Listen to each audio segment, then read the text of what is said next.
Hi, Miss Hannah. Thank you so much for joining me today. Has it been pretty good for you today so far? It's been a great day, Miss Riley. Good. I reviewed Johnny's intake packet that his parents filled out before, and I know that you kind of had a hand in filling those out, as well as his original referral documents and just his forms that were filled out by his doctors and everything. I'm seeing that he is currently in the foster care system. Am I correct in saying that? Okay. Yeah. So he is seeing a lot of different people through that, I assume. Mm-hmm.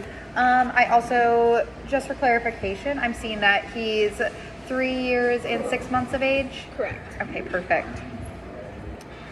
So to start, can we talk about kind of his language abilities within the classroom? Kind of just give me a rundown on his level of language. Yeah. So he's definitely one of our more vocal kiddos in the daycare. He really is great at requesting needs and wants when he's in, I would phrase it as a good headspace. So, at times when he is struggling, whether he's frustrated or like a peer has made him upset, or maybe like we've denied access to something, that's when we tend to see that he struggles to communicate, and that's where we're seeing some of those difficult to manage behaviors. Okay, so we're pretty fully fluent, but we just struggle to use maybe our full language when we get into those frustrating moments. I would say for a 3.5-year-old, he does carry that speech that we're looking for in our kiddos that we serve, but again, we tend to see typically some of those challenging behaviors, and something that we're super concerned about is there's a lot of vulgar language, especially during those challenging behaviors.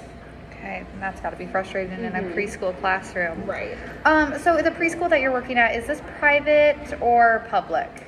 So it is a private preschool through a private institution in our town. Oh, okay, perfect.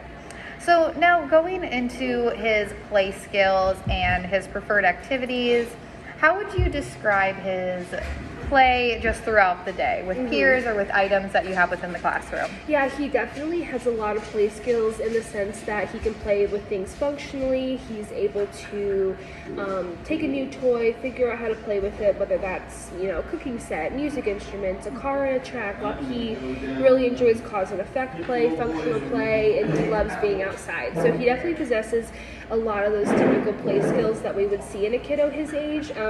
Where we see some of the issues is with sharing, or if another peer has an item that he's looking to play with, things like that. And again, in hand with the communication, we don't always ask for things. We might take things, or if a peer asks for something, we're quick to say no, we're not willing to share. So those things, which again, I recognize as a teacher, those are age appropriate, but they do become a bit more severe. Okay.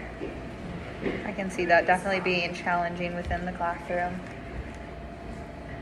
So what would you say that he would gravitate towards or prefer the most within the classroom? He's really into cars. He likes musical instruments. He really enjoys our circle time activities. Anything that keeps him up and moving, he really likes. Okay, so that physical activity, would you say he's a more active kid? Perfect. And then this might be more of a question for Mom, and I can always look back on his intake packet, but to your knowledge, is he taking any medications while he's with you in the preschool setting? He does not. Okay, perfect.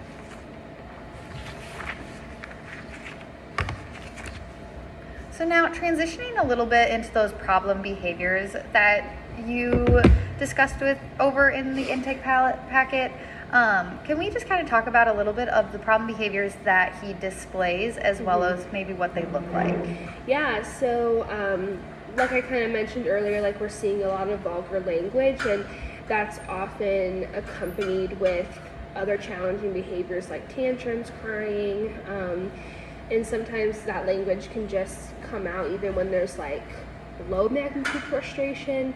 And that's not something a lot of our staff are super equipped on how to handle, just because we're concerned about the other kids picking that up, and so we do feel like it's something we have to address immediately.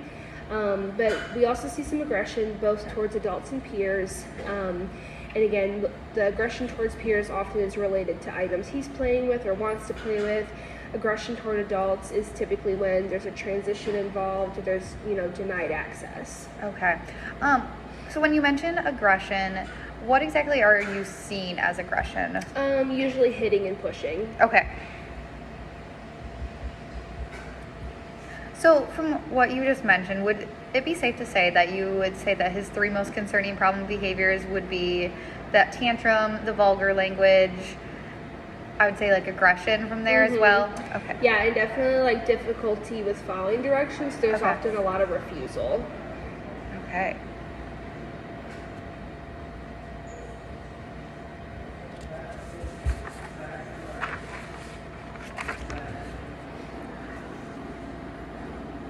So do any of his behaviors occur kind of all together, or which ones happen on their own versus ones that kind of happen, like does tantrum happen with the aggression or just kind of going off of that? Yeah, so again, like the tantrums, the whining and the crying is kind of where we start, and that's again more of like a low magnitude, and that can occur, for a variety of reasons. Whether it's with adults or peers, transitions, toys, sharing, any of that. And then as he becomes more escalated, that's where we start to see like some more of that vulgar language. And then at the peak of our escalation is typically when we see aggression. Okay. So you mentioned struggling with transitions and then those demands. Are there any other conditions or situations where the problem behavior is most likely to occur? It's really just centered around like a change in routine, transitions, denied access, things like that. Okay.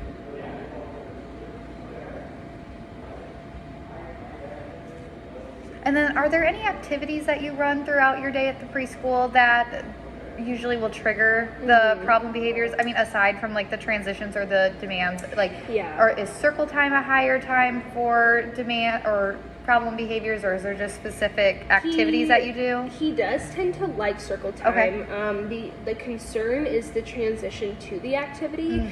So typically, like if we're transitioning from something like work at the table to play, then we don't really see many issues. But if we were transitioning from play to circle time, then he would likely struggle. But once he gets into the activity and he realizes that he likes it, then he can typically regulate himself back to participating. But if it's a highly preferred activity to something that's not preferred, then that's when we really have to intervene as adults. Okay, yes, those highly preferred to low preferred is usually a tricky situation.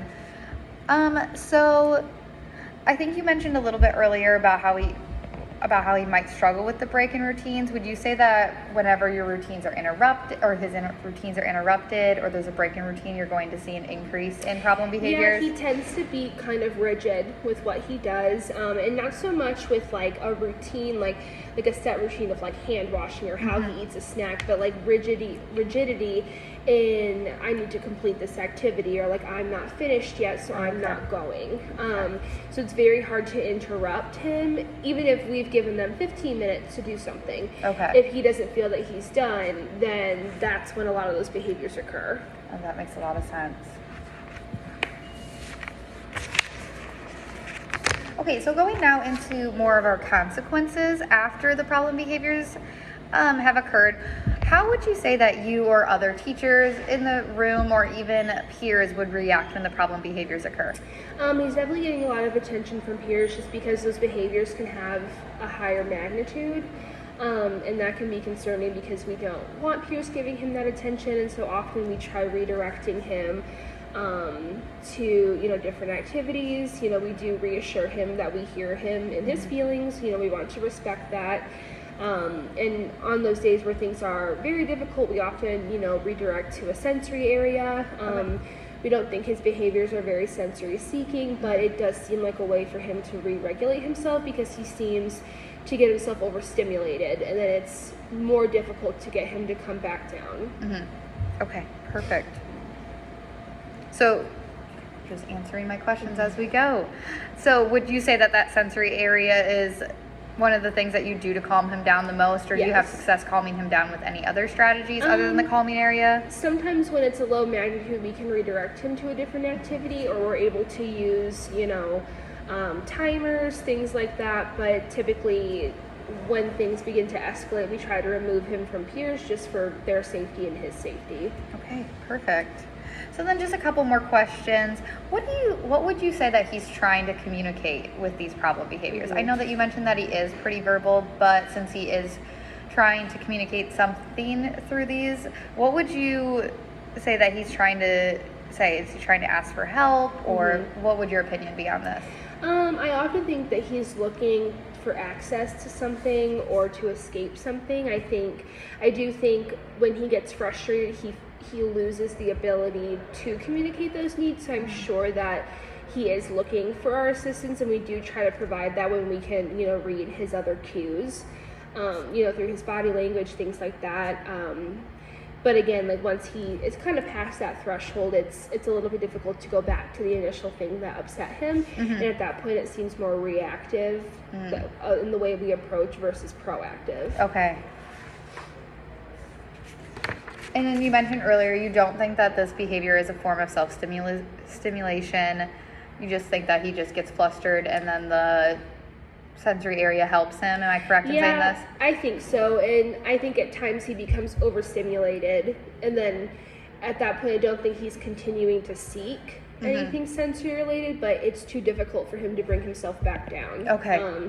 And then that's where we start to see like kind of the crisis mode. And the sensory area just gives all the...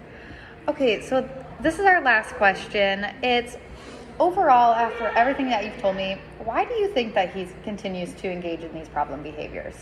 Yeah, so I think that, really there's a lot of inconsistency in his home life, especially being in the foster care system.